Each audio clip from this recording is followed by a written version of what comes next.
자, 어디를 보시냐면, 자, 지금부터, 칠판에 여기 하나 쓰고, 여기 하나 쓰고, 이렇게 쓸까요? 설명만 쭉 들으세요.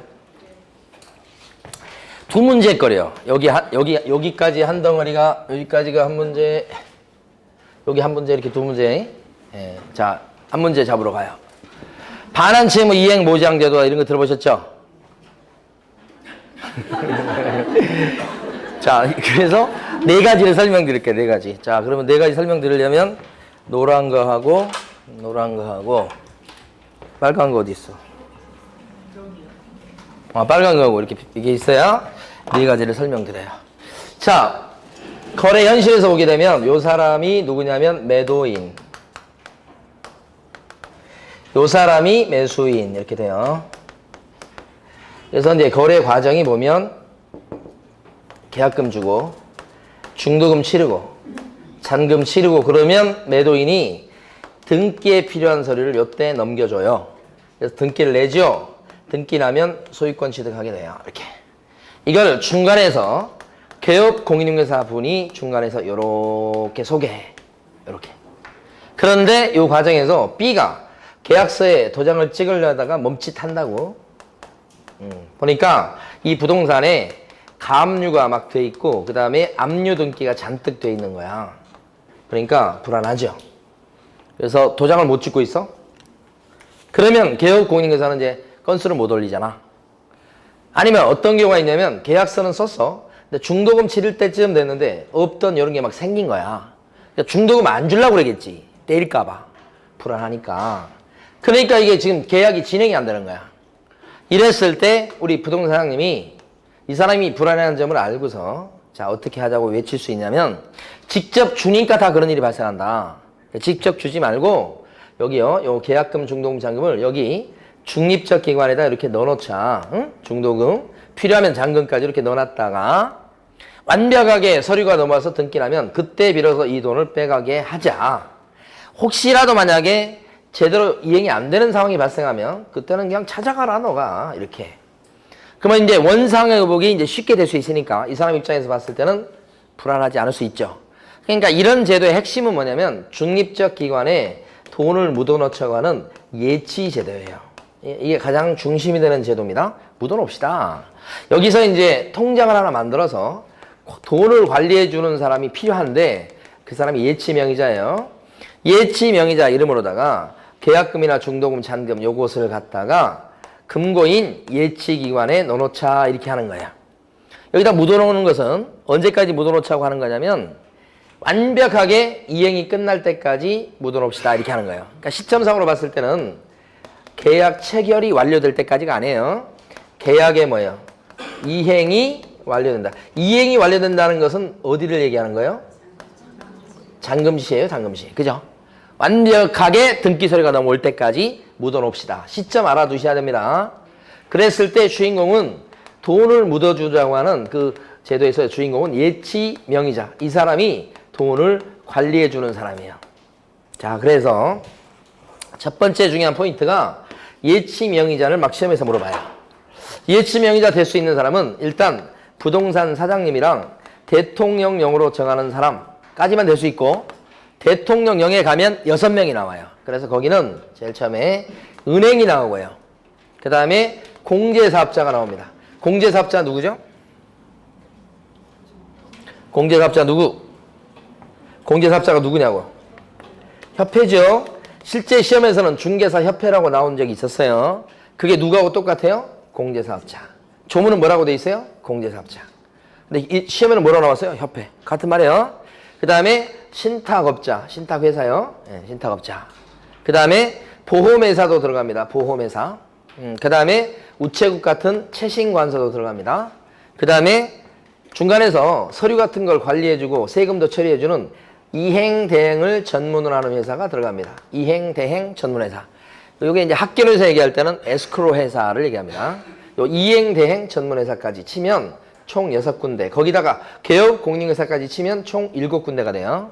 그래서 예치 명의자는 총 7명이 되는데 주인공이죠. 암기하셔야 돼. 그래서 개업 공인중개사, 그 다음에 은공신, 그 다음에 보채전 해서 7명. 이런 예치 명의자에는 가만히 보게 되면 소속 공인중개사는 예치 명의자가 될 수 있나요? 소공? 될 수 없는 거예요, 형편은. 이거 개공이 되는 거예요. 그 다음에 변호사 될 수 있나요? 변호사? 될 수 없고. 매도인은 될 수 있을까? 매도인. 안 되죠? 공정성에 문제가 생기잖아요? 등등등. 그 밖에 제3자는 일체 될 수가 없어요. 법에서 정한 요 7명만 될 수 있다는 거. 이런 예치 명의자 이름으로 돈을 갖다가 예치기관에 넣어놓자는 거예요. 예치기관. 예치기관은 금고예요. 별것도 아니에요. 그래서 금고 역할을 하는 데가 금융기관 똑같다고 보시면 돼요. 공제사업자 같아요. 신탁업자 여기까지 같아요. 금융기관, 공제사업자, 신탁업자. 근데 등자가 있어요. 응? 우리 교재에서 등자를 빼먹었던데 등자가 들어가 있어야 돼요. 굉장히 큰 거예요. 등자 있고 없고 중요한 거예요. 자, 금융기관, 공제사업자, 신탁업자 등등등 예치 업무를 봐주는 데는 싹 들어가요. 그러니까 틀릴 수가 없어 이게. 응? 등자가 있기 때문에 예치 업무를 봐주는 데는 싹 들어가니까 이건 문제 나와도 안 틀려요. 틀리게 낼 수가 없어. 그래서 예치 명의자가 주인공이에요. 예치 명의자를 틀리게 내는 거니까. 예치 명의자를 잘 알아두셔야 돼요. 요게 중립적 기관에 돈을 묻어놓읍시다 이런 제도예요. 그런데 이 제도가 2000년도 초반에 생겼어요. 생길 때 하도 불안해하니까 개혁공인중개사가 한번 둘 사이에서 권고해볼 수 있다 이렇게 돼 있어요. 제도가 법조문상 권고니까 당사자인 A하고 B가 어떻게 해요? 둘 다 그럽시다 이렇게 해야 이 제도를 이 좋은 제도를 이용할 수 있죠. 둘 중에 한 사람이라도 노하면 이용 못하는 거예요. 그러니까 이 제도는 무지하게 좋은 제도고 거래사고를 사전에 예방하는 좋은 제도인데 강행 규정으로 만들어진 것은 아니에요. 그리고 권고를 해볼 수 있다고 돼 있으니까 개혁공인중개사가 이 사람이 이렇게 불안해하는데도 이 제도에 대해서 한마디도 얘기 안 했어. 그래도 잘못이 아니에요. 그러니까 이것은 개혁공인중개사가 권고해야 될 의무가 있는 것까지는 아니죠. 그러니까 두 번째는 이 성격을 이해하셔야 돼요. 성격. 권고해볼 수 있다는 성격.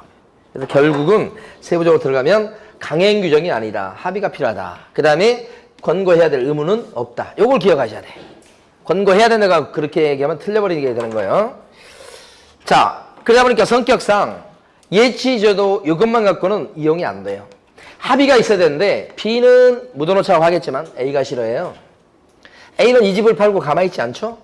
딴 데 가서 집 사고 전세 없고 막 그럴 텐데 자기 돈 가지고 자금을 마련해야 된다는 불편함이 있는 겁니다. 그래서 A는 좋다고 하겠지만 B는 좋다고 하겠지만 A가 싫어해요. 그럼 이 제도가 좋은 제도지만 이용 안 되죠. 이게 이용될 수 있는 그런 보완적인 제도가 필요하다. 그게 바로 뭐냐면 사전 수령 제도입니다. 세 번째 내용으로 갑니다. 여기서 A는 A 입장에서는 돈을 미리 빼갈 수 있도록만 한다면 그때는 뭐예요? 오케이 합니다. A도. 근데 미리 돈을 빼가고서 이행을 정상적으로 하면 문제가 안 생기는데 돈 먼저 가져가고 이행을 또 안 할 수 있죠. A가. 그럴 수 있을 거 아니에요.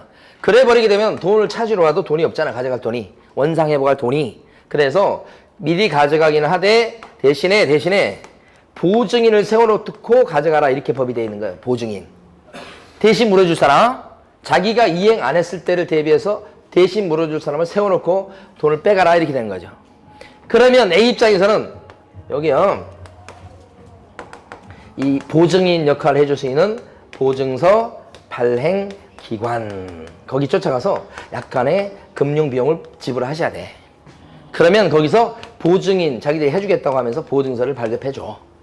그럼 그 보증서를 갖다가 보증서 있죠 이걸 돈을 관리하고 있는 예치명의자한테 본사를 갖다 맡겨.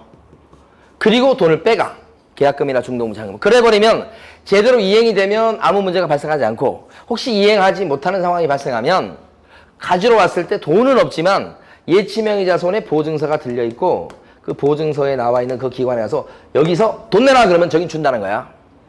이렇게 보증인 역할을 해줄 수 있는 데가 두 군데밖에 없는데 금융기관하고 뭐예요? 보증보험회사죠. 그래서 여기는 이제 세 번째는 중요한 포인트가 사전 수령하는 제도예요. 이게 포인트예요. 그러면 사전 수령하려면 뭐가 필요하지요? 미리 돈을 빼가려면 뭐가 반드시 있어야 됩니까? 보증서가 필요하죠. 그 보증서는 누가 발행하는 보증서죠? 금융기관하고 보증보험회사가 발행하는 보증서니까 이 보증서 발행기관에 공제사업자 들어갑니까? 협회 안 들어갑니다. 보증서 발행기관에 그 유명한 신탁업자 들어갑니까? 안 들어갑니다요. 보증서 발행기관은 딱 두 군데밖에 없죠. 그러니까 보증서 발행기관하고 예치명의자하고 혼동하시면 안 돼. 보증서 발행기관은 딱 두 군데. 또 한 가지, 이 보증서를 누구한테 갖다 맡겨야만 돈을 빼갈 수 있을까요? 매도인한테, 매수인한테 바로 갖다 줍니까? 아니요. 예치기관한테 보증서 갖다 맡기나요? 아니에요. 여기도 안 해요. 누구한테 보증서 갖다 줘요? 예치명의자. 요게 포인트예요. 매수인한테 갖다 준다면 틀리는 거예요. 그럴싸해요. 보증서 누구 손에 갖다 준다고요? 예치명의자.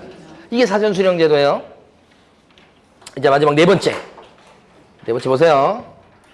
여기 지금 보면 개업공인중개사가 예치명의자로 활약할 것을 기대하면서 이 제도를 만든 거예요. 응? 근데 사실 이거 들러리예요. 이거 사실.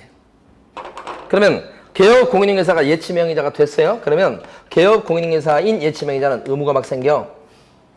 사실 법상 3개로 돼 있지만 중요한 건 2가지밖에 없어요. 의무가. 첫 번째 의무가 뭐냐면 일단 별도의 계좌를 터야 돼. 만들어야 돼.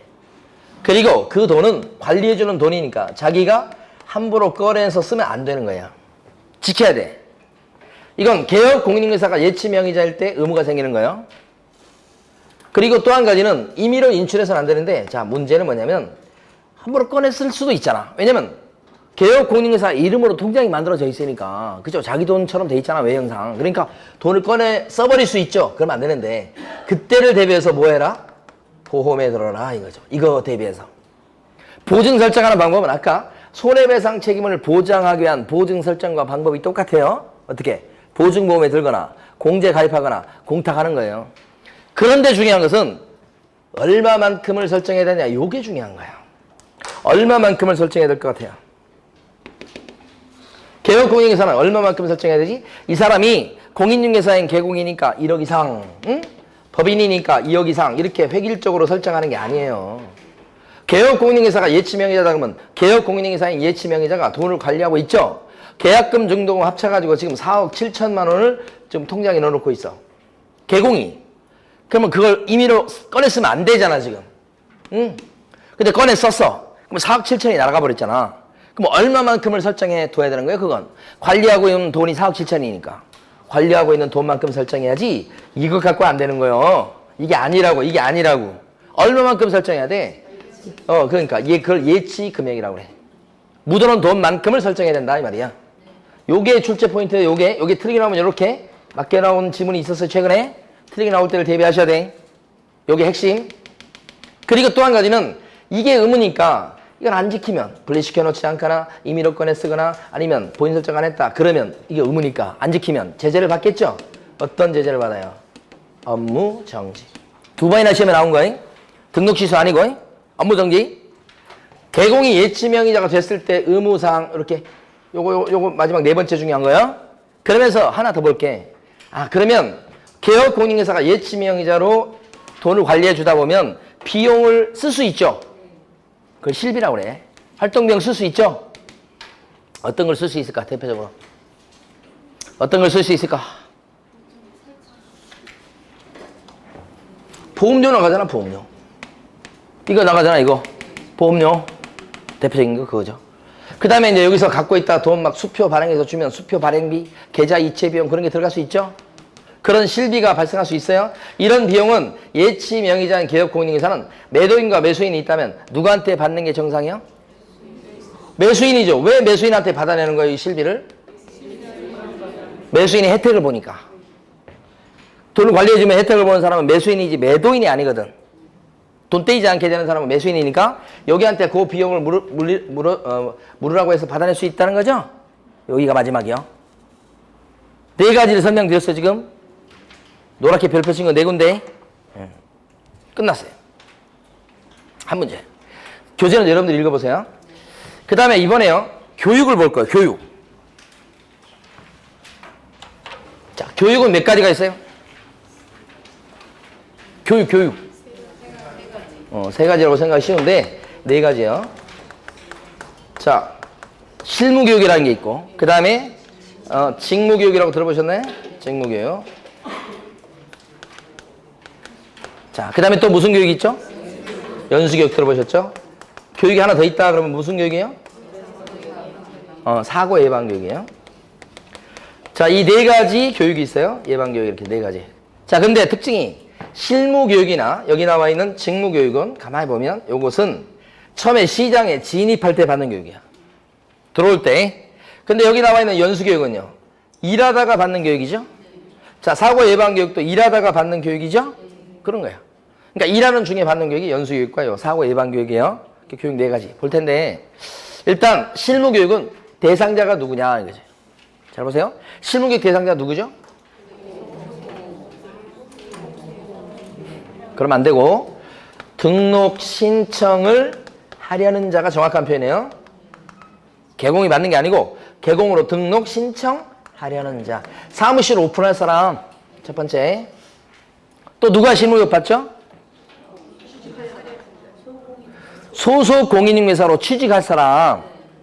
소속 공인중개사로 취직할 사람 이렇게 받는 거예요. 두 사람이 대상자. 다시 한번 오픈할 사람. 또요? 소공으로 취직할 사람. 그거예요. 이런 사람이 미리 받는 게 무슨 교육이에요? 실무교육. 들어가서 등록하려는 사람이 법인이라면 누가 실무교육을 받는 거예요? 법인일 때는. 대표자 포함해서 임원, 사원, 전원이. 거기 사원은 직원 아니에요. 임원급이라고 그랬어요. 임원, 사원 다 받아. 근데 임원, 사원 중에 증이 없는 임원도 있잖아. 그럼 증이 없는 임원도 실무교육 받는가? 받아야 되죠. 임원, 사원이라고 생겨먹은 사람은 다 받는 거예요. 받는 거예요. 이런 거 틀리면 안 되지. 그런데 지역농협의 임원도 실무교육 받아요? 특수법인의 임원은 실무교육 받아요, 안 받아요? 안 받지. 그렇죠. 면제돼 있잖아요. 그러니까 특수법인한테는 이런 게 실무교육 이런 게 적용이 안 되잖아. 그러니까 처음 듣는 표정 부담스러워요. 자, 특수법인의 임원은 실무교육을 안 받아요. 분사무소 차릴 때는 실무교육 누가 받아야 돼? 책임자가 받지. 그럼 책임자만 받으면 되는 거예요? 아니지. 책임자가 아닌 사람들 중에서 자격증인 사람 또 있지. 그 책임자가 아닌 소공도 실무교육 받죠? 왜요? 그치, 이거니까. 소공으로 일할 사람이니까 받는 거예요, 사전에. 그러니까 책임자가 아닌 소공도 받지. 주의할 것은. 그런데 분사무소 설치 신고할 때 구비서류로 내는 걸 보면 거기에는 실무교육 수료증 사본이 들어가죠. 그 실무교육 수료증 사본은 누구 것만 내요? 그치, 그때는 책임자 것만 내는 거지. 근데 사실 실무교육은 책임자가 아닌 소공도 받긴 받는데 서류 낼 때만 누구 걸 내요? 책임자 거 내는 거지. 엄청나게 많은 내용을 했어요, 여기서 지금. 자, 그런데 이러한 실무교육은 누가 실시권자예요? 시도지사가 실시권자죠. 시도지사가 실시하는 실무교육을 사전에 받으시라 이렇게 되는 거죠. 여기 실무교육과 관련해서 얘기할 때 등록관청이 들어가면 안 되는 거예요. 등록관청이 실시하는 실무교육 그러면 틀려요. 아니면 시도지사 또는 등록관청이 실시하는 실무교육 받아야 된다 그러면 또 틀립니다. 실무교육의 실시권자는 누구만 맞아요? 여기 들어가면 틀려요. 그리고 이런 실무교육은 가만히 보면 교육시간이 어떻게 되죠? 28, 32시간 정도 받는 거죠, 실무교육 시간은. 그런데 이 실무교육은 교육 내용이 어떻게 돼요? 교육 내용이 세 가지. 직무 수행에 필요한 뭐요? 법률 지식. 이거 꼭 기억하셔야 돼요. 직무 수행에 필요한 법률 지식 하나. 그 다음에 중개하고 경영, 실무. 세 번째, 직업윤리 등 이렇게 돼 있어요. 근데 뒤에 두 개는 필요 없고 뭘 기억하셔야 돼? 법률 지식 이렇게 하죠. 그런데 자, 보세요. 또 중요한 게 있습니다. 이러한 실무교육은 오픈하기 전에, 취직하기 전에 미리 받는 거죠. 그래서 이것은 가만히 보면 자, 등록 신청하는 날이 있죠. 그 등록 신청일 요 날이다 그러면 그때부터 거슬러 올라가서 그렇죠. 등록 신청일 전 뭐요? 1년 이내. 이 말은 최근 1년 이내 받은 실무교육만 써먹을 수 있다는 뜻이에요. 그러니까 2년 전에 받은 실무교육 갖고는 이번에 오픈업 못해요. 최근 1년 이내 받은 것만 써먹을 수 있다는 뜻. 그걸 등록 신청일 전 거슬러 올라가는 뜻입니다. 전 1년 이내. 만약에 소공으로 될 사람은 고용신고일이 기준이에요. 고용신고일 전 1년 이내. 그죠? 그러니까 최근 1년 이내 받은 실무교육만 써먹을 수 있다는 게 이거죠. 그런데 이런 게 있죠. 만약에 중개 사무실을 한참 운영하다가 폐업할 수 있죠. 폐업했어요? 관뒀어요? 폐업했어요? 그리고 나서 1년도 안 돼 가지고 다시 신규 등록한다. 그렇게 했을 때는 실무 교육을 또 새로 받습니까? 받을 필요 없죠? 신규 등록 필요 없다는 게 아니고 신규 등록할 때는 실무 교육을 어떻게 새로 받는 거 아니죠? 폐업하고 1년이 안 돼서 다시 차릴 적에는 실무 교육을 어떻게 해요? 면제다. 그죠? 면제되는 경우가 있죠, 예외적으로. 만약에 어떤 사람이 잘렸어요. 고용관계가 종료됐어요. 소공. 잘렸다고? 그리고 나서 1년이 안 돼서 다시 취직을 해요, 취직. 다시 소공으로 일하려고 합니다. 그때는 1년 안 돼서 다시 소공으로 취직하려고 했을 때는 실무교육을 새로 받나요? 이렇게 잘리고 나서 1년이 안 돼서 다시 취직할 때는 면제죠? 두 가지 다 설명드린 거 지금. 자, 그럼 직무교육을 먼저 봐버려요. 직무교육은 누가 받는 거죠? 대상자? 중개보존으로 취직해서 일할 사람이 받는 거죠? 미리 받는 거죠, 미리? 네. 그러니까 중개보존 같은 경우에도 사전에 직무교육을 받아놔야 취직할 수 있어. 그런데 이러한 직무교육 가만 보면 이것도 뭐예요? 고용신고 일전 1년 이내, 최근 1년 이내 받은 교육만, 직무교육만 유효하지요? 옛날 받아놓은 직무교육 못 써먹죠? 아니면 또 이런 중개보존 일하다가 잘렸어요. 그리고 나서 1년이 안 돼서 다시 취직하려고 합니다. 보존으로. 그럴 적에는 1년이 안 되고 다시 취직할 때는 직무교육을 새로 받습니까? 면제죠.